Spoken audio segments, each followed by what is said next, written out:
Hai, ohayo gozaimasu. Konnichiwa, konbanwa. Genki desu ka? Genki desu ne. Bagus. Dimanapun dan kapanpun kalian menonton video ini, tetap jaga selalu kesehatan dan menjaga protokol kesehatan kalian ya. Jangan lupa kalian pakai masker, oke? Pakai masker apapun merek dan motifnya. Yang penting ini bisa lindungin kalian, oke?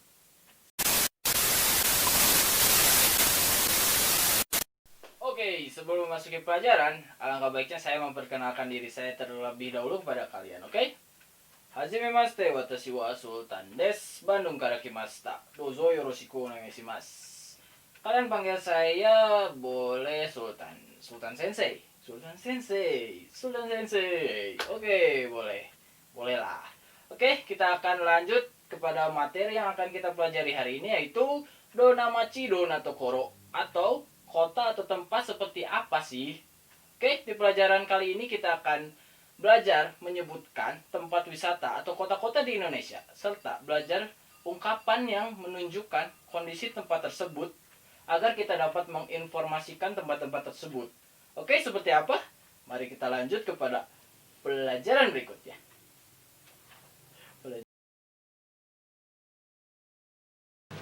Baik, pada pelajaran kali ini kita akan membahas dua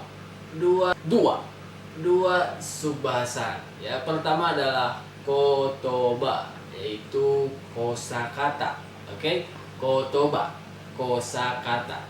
Yang kedua adalah bungke.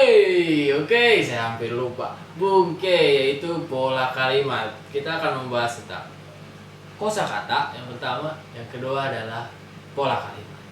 Oke, lanjut. Pertama, kotoba. Kotoba atau artinya adalah kosakata. Di bagian pertama kita akan membahas tentang tempat wisata di Indonesia. Oke. Yang pertama, kita contohnya yang pertama adalah Bari. Oke.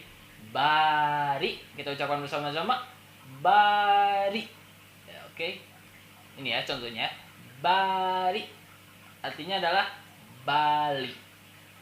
Bari, Bali. Nggak jauh beda ya.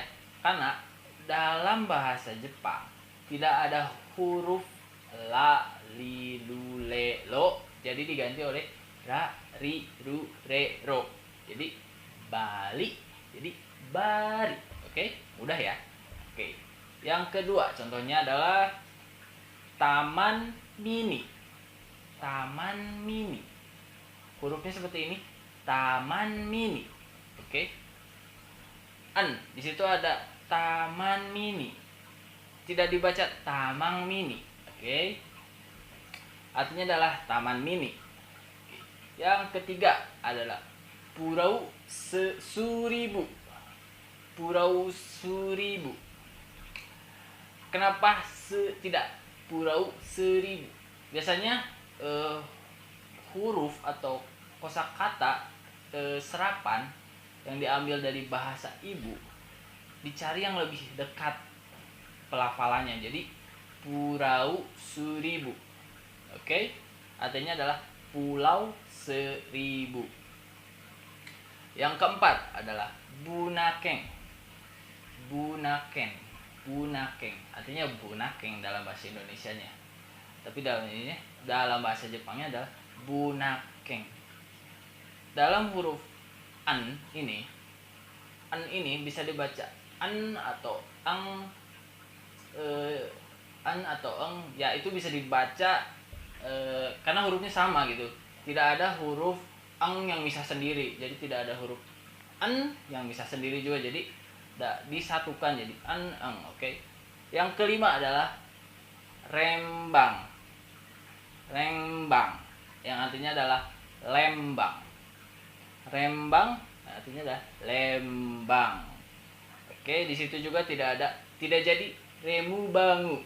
Remubang tidak jadi Remubang, tapi jadinya Lembang karena lebih dekat pelafalan dalam bahasa Jepang untuk pelafalan bahasa Jepang itu. Jadi Rembang.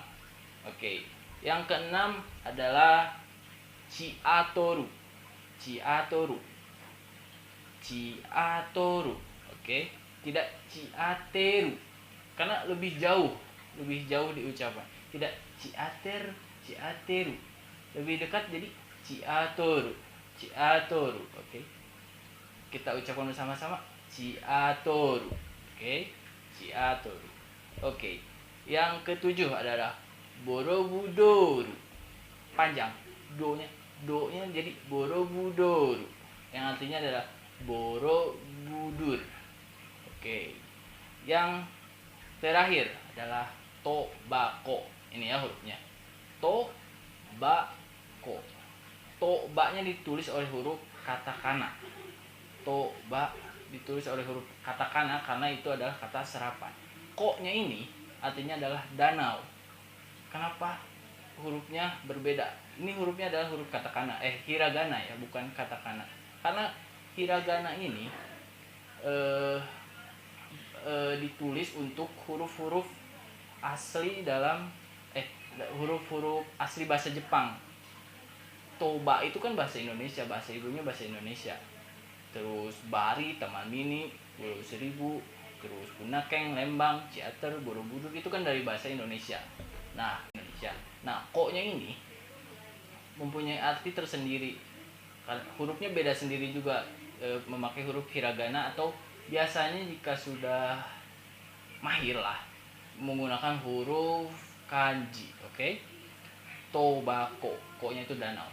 Kita ucapkan bersama-sama tobako. Oke, dalam bahasa Jepang ya, saya ingatkan kembali, ada dua huruf kana ya. Pertama adalah hiragana, yang kedua adalah katakana. Hiragana ini ditulis untuk tadi bahasa asli bahasa Jepangnya. Nah, untuk katakana biasanya kata serapan atau biasanya nama orang biasanya ditulis oleh huruf katakana. Oke. Bahasa Inggris, bahasa apapun ditulis oleh, jika ingin ditulis dalam bahasa serapan atau bahasa Jepangnya, huruf Jepangnya biasanya digunakan huruf katakana. Adapun huruf kanji yaitu nantilah kalian akan belajar. Oke, contoh kedua yaitu adalah kosakata. Contoh kedua untuk kosakatanya adalah kota di Jepang. Di Jepang itu banyak sekali kota, sampai yang kecilnya itu banyak, sampai RT, RW, camat dan lain-lain itu banyak. Tapi kita akan bahas yang besarnya lah, yaitu adalah kota di Jepang yang terkenalnya aja. Kita bahas ini ya. Ini adalah dena atau peta atau apalah itu namanya, negara Jepang. Pulaunya seperti ini, kecil sekali aslinya itu dibanding dengan Indonesia yang beribu-ribu pulau. Jepang pun sama, negara kepulauan. Kita akan ambil contoh seperti Tokyo panjang. Tokyo panjang, ditulisnya dalam hiragana, dalam huruf hiragana. Yang kedua adalah Osaka. O-nya tuh panjang, Osaka. Contoh-contoh lain kalian bisa cari di internet, banyak sekali contoh-contoh di internet. Kalian bisa lihat tempat-tempat wisata di Jepang banyak sekali. Ini kita ambil contoh besar, contoh yang terkenal saja. Masih dalam bahasan kosakata atau kotoba. Kosakata artinya, kita akan membahas selanjutnya adalah kata sifat. Kata sifat dalam bahasa Jepang dikelompokkan menjadi dua. Yang pertama adalah ikeyoshi dan yang kedua adalah nakeyoshi. Kita ucapkan bersama-sama ikeyoshi dan nakeyoshi. Atau dalam bahasa Indonesia bisa disebut kata sifat i dan kata sifat na. Kata sifat akhiran i dan kata sifat akhirana. I dan na dalam suku kata yang berada di akhir ini biasanya emang disimpannya itu di akhir. Jadi tambahan i dan na itu tambahan di kata sifatnya itu di akhir nanti disimpan. Suku kata ini nantinya bisa dipakai, dihilangkan, atau diganti dengan partikel lain ketika digunakan pada pola kalimat tertentu. Ya, lanjut saja. Pada contoh pertama ya, kalian bisa lihat tabel berikut ini. Oke. Tabel pertama kita akan membahas ikeyoshi atau kata sifat i atau kata sifat pertama atau kata sifat satu. Oke. Kata sifat pertama ini, kata sifat i ini, ikeyoshi ini, contohnya yang pertama adalah oki, oki, oki. Oke, oki. Ada tambahan i di akhirnya, yang artinya besar. Yang kedua adalah chisai, chisai. Ada tambahan i juga. Biasanya semua contoh-contohnya diakhiri dengan i. Yang ketiga adalah i atau yoi, artinya adalah baik atau bagus. Yang selanjutnya adalah sujushi, sujushi. Artinya adalah sejuk tapi untuk udara. Selanjutnya ada samui, artinya dingin, ini juga untuk udara.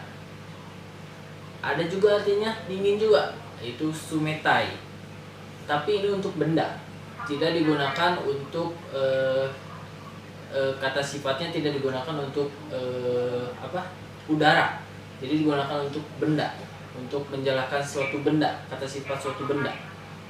Oke, yang selanjutnya adalah atatakai, artinya adalah hangat. Ini juga untuk udara. Selanjutnya ada atsui, atsui, atsui ini artinya adalah panas untuk benda atau bisa juga untuk panas untuk udara. Selanjutnya ada furui yang artinya kuno atau tua. Ada sukunai yang artinya sedikit. Ada oi artinya banyak. Ada tanoshi yang artinya senang atau menyenangkan. Selanjutnya ada hiroi artinya adalah luas dan jauh, yang bahasa Jepangnya toi. Ada semai artinya sempit. Ada chikai artinya dekat. Ada takai yang artinya mahal atau bisa digunakan, jadi gimana pola kalimat sebelumnya. Jadi takai ini bisa diartikan tinggi atau mahal. Oke, kalian bisa pelajari ini banyak sekali contoh-contohnya di internet. Oke. Selanjutnya kalian lihat tabel kedua. Ini adalah contoh kata sifat na.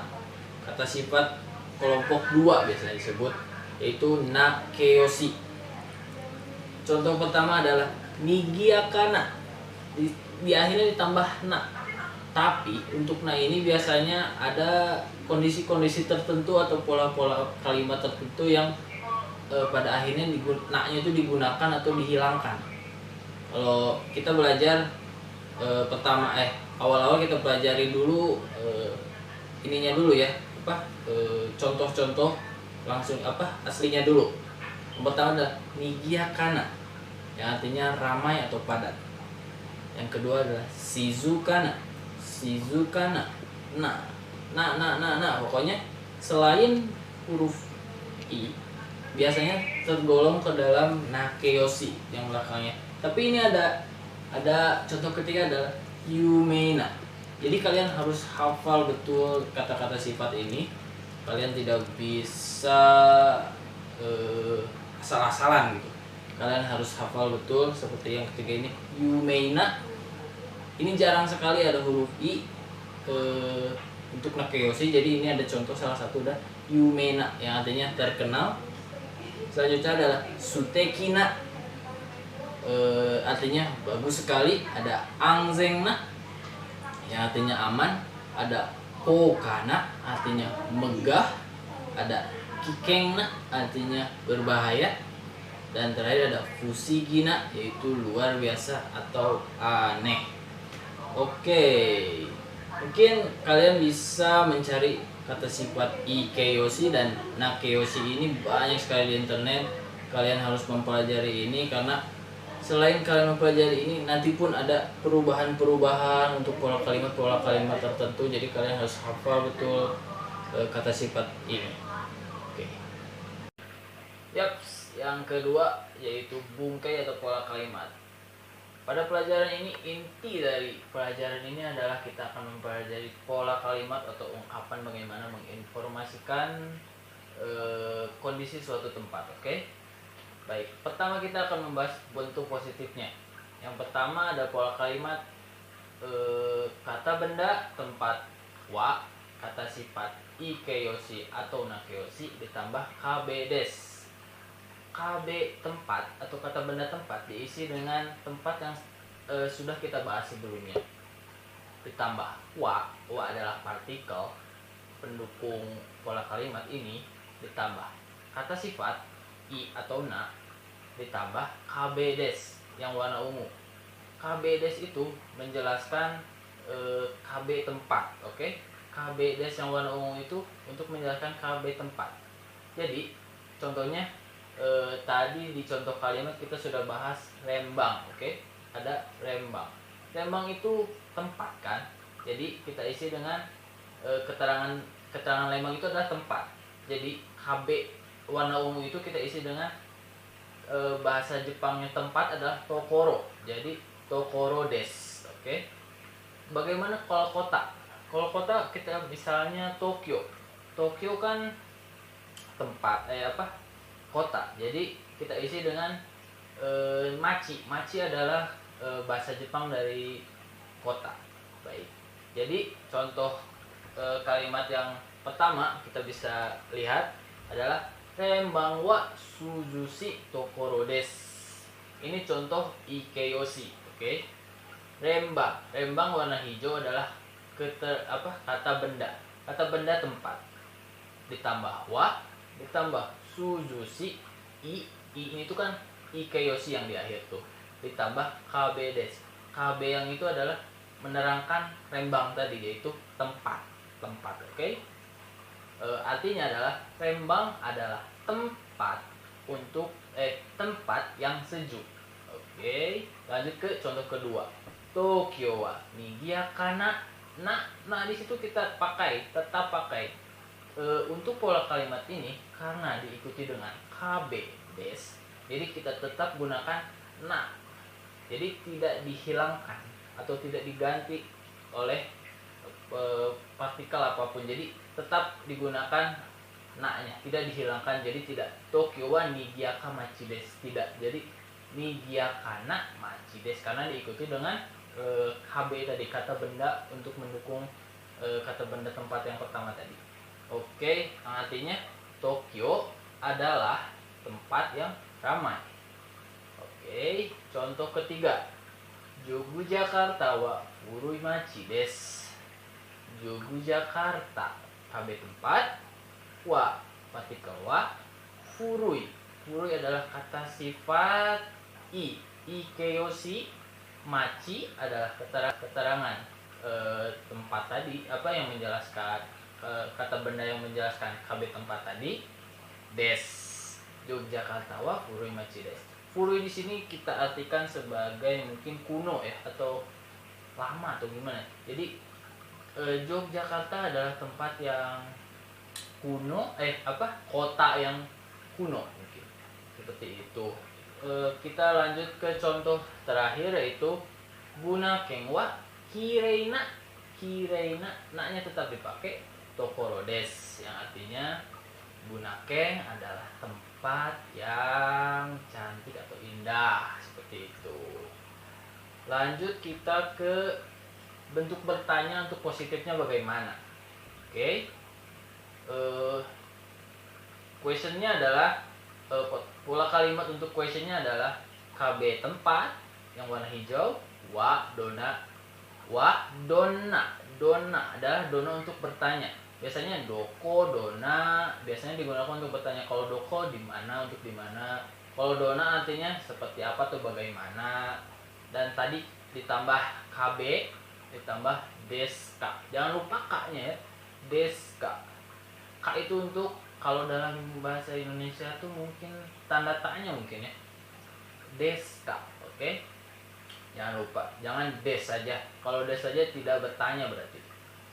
Oke, pola kalimat menjawabnya adalah kata sifat ikeyoshi atau nakeyoshi ditambah kata benda des. Pola kalimat ini digunakan untuk menanyakan kondisi atau sifat dari KB tersebut atau tempat tersebut. Oke. Contohnya yang pertama, Tokyo wa donna machi desu ka? Ucapkan bersama-sama. Tokyo wa donna machi desu ka? Oke. Tokyo itu kota yang seperti apa sih? Kota yang seperti apa? Oke. Artinya jawabannya Niigata machi desu. Oke. Niigata machi desu. Maaf. Niigata. Naknya jangan lupa Niigata machi desu. Kota yang ramai. Oke, contoh kedua, Seattle wa donna tokoro desu ka? Seattle wa donna tokoro desu ka? Kaknya jangan lupa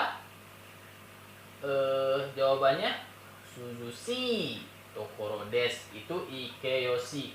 Suzushi tokoro desu. Oke, sudah paham? Jadi nakeyoshi dan ikeyoshi di sini akhirannya jangan dihilangkan karena kata bendanya kata sifat ini diikuti oleh kata benda des pokoknya. Dijelaskan oleh selanjutnya gitu, tokoronya. Oke.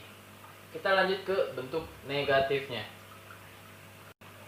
Lanjut ke bentuk negatif. Tapi jika ada yang kalian ingin tanyakan tentang pola kalimat bentuk positif atau bentuk tanya tentang yang positif tadi, kalian bisa tanyakan di kolom komentar atau ya di kolom komentar saja lah ya. Oke, kita lanjut ke bentuk negatif. Kita awali dengan pola kalimat kata benda tempat ditambah wa ditambah kata sifat. Nah, kita tidak usah sampai ikeyoshi dulu, kita fokus di nakeyoshi dulu, oke? Ditambah dewa arimasen. Mungkin nanti ikeyoshi sensei akan tambahkan sedikit nanti juga kalian akan belajar kedepannya tentang bentuk negatif dari ikeyoshi, oke?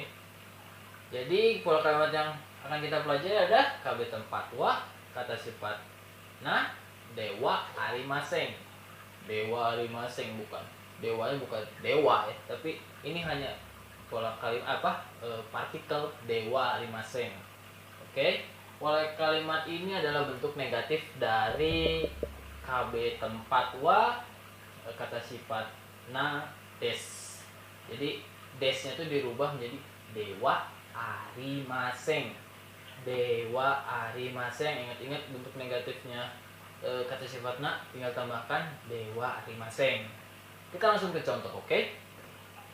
Pertama, Jakarta. Jakarta itu adalah machi, oke, yang jelas. Jakarta wa Shizuka dewa arimasen.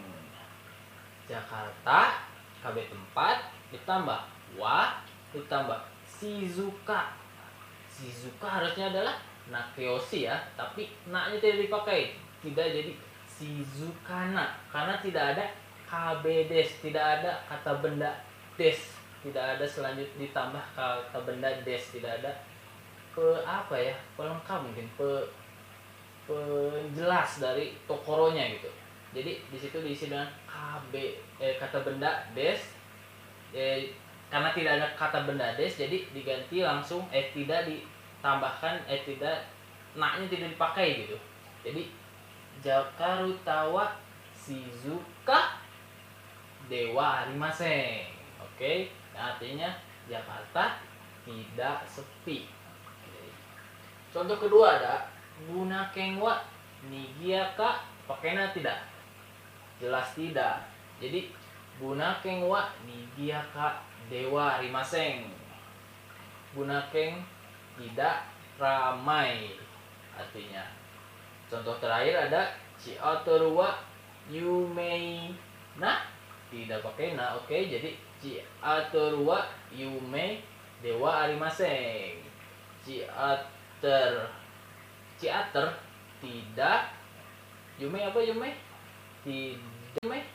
tidak terkenal. Oke.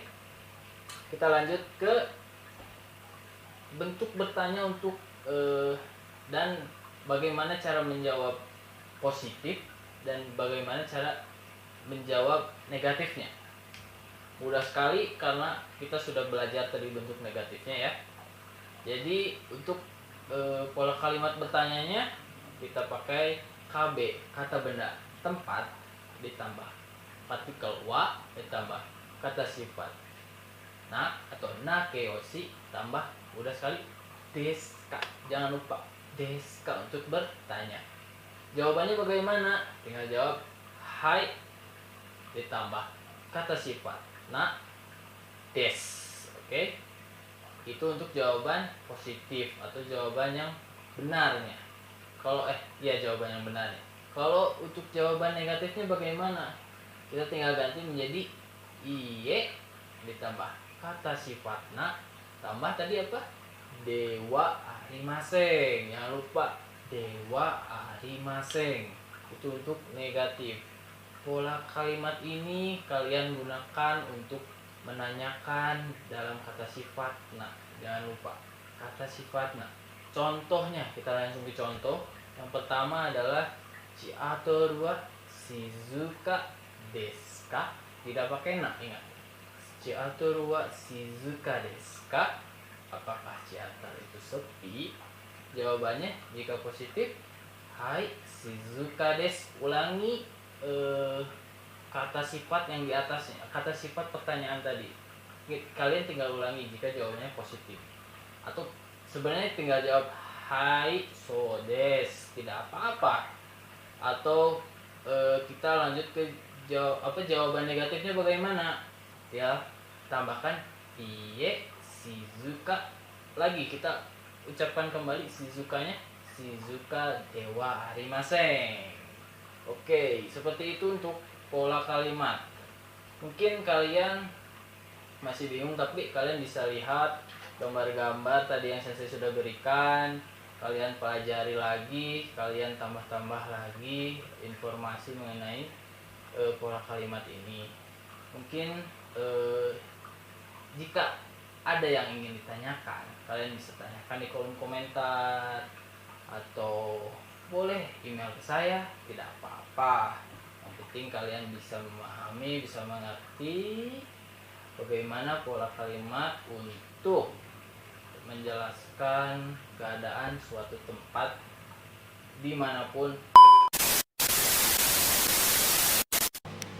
Baik, kita sudah mempelajari tentang dona machi, dona tokoro.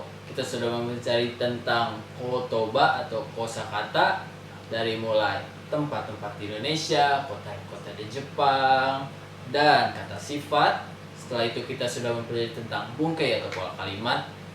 Oleh karena itu kita sudahi pembelajaran kali ini. Terima kasih yang sudah menonton video ini. Semoga ada manfaatnya bagi kita semua. Kita bertemu lagi di pelajaran-pelajaran berikutnya. Mata aimashou. Arigatou gozaimasu.